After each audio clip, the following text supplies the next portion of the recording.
Thank you, Mr Deputy Speaker, and I rise in support of this motion because I am a huge fan of the Australian Defence Force Parliamentary program.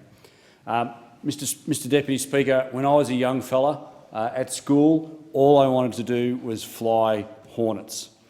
And I remember going to the recruit office in Melbourne at the age of about 16, and they said, yeah, you're all right, you look okay, son, come back when you've got high distinctions in Maths 1, Maths 2, Physics, Chemistry and English, and stay fit and we'll have a look at you.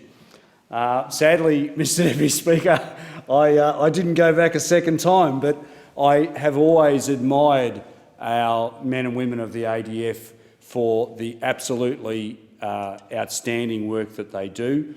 I've had the privilege, as the member for Macarthur, and so many of my colleagues in this place have had, to immerse themselves with our members of the ADF. And it has been an absolutely unbelievable experience on each and every single occasion. In August of this year, I had the privilege of travelling to Iraq at Camp Taji in particular, with the member for Oxley and Senator Kitching. And once again, that was an incredible opportunity and an experience for which I am eternally grateful. One thing shines through on each and every single one of my ADF programs is the absolute professionalism of our ADF members.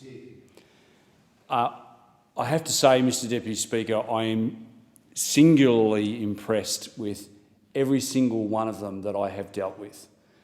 Not only are they motivated and bright, intelligent, but they are just thoroughly decent people.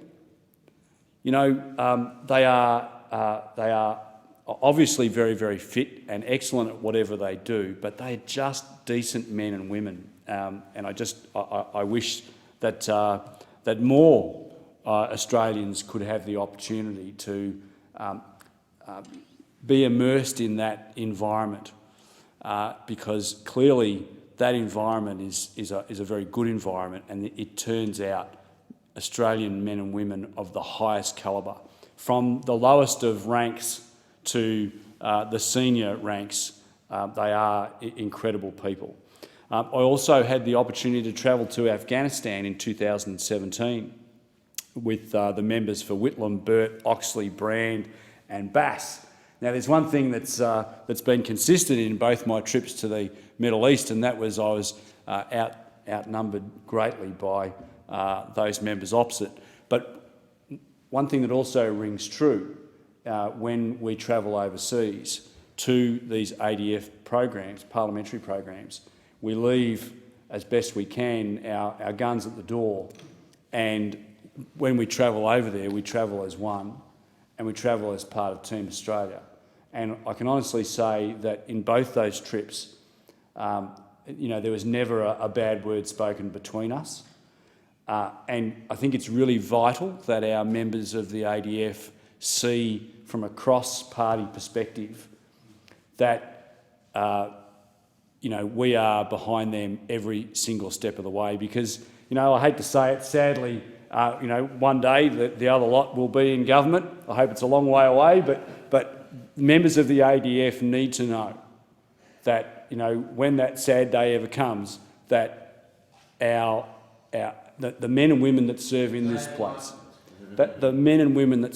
place, are absolutely rock solid behind them and the work that they do.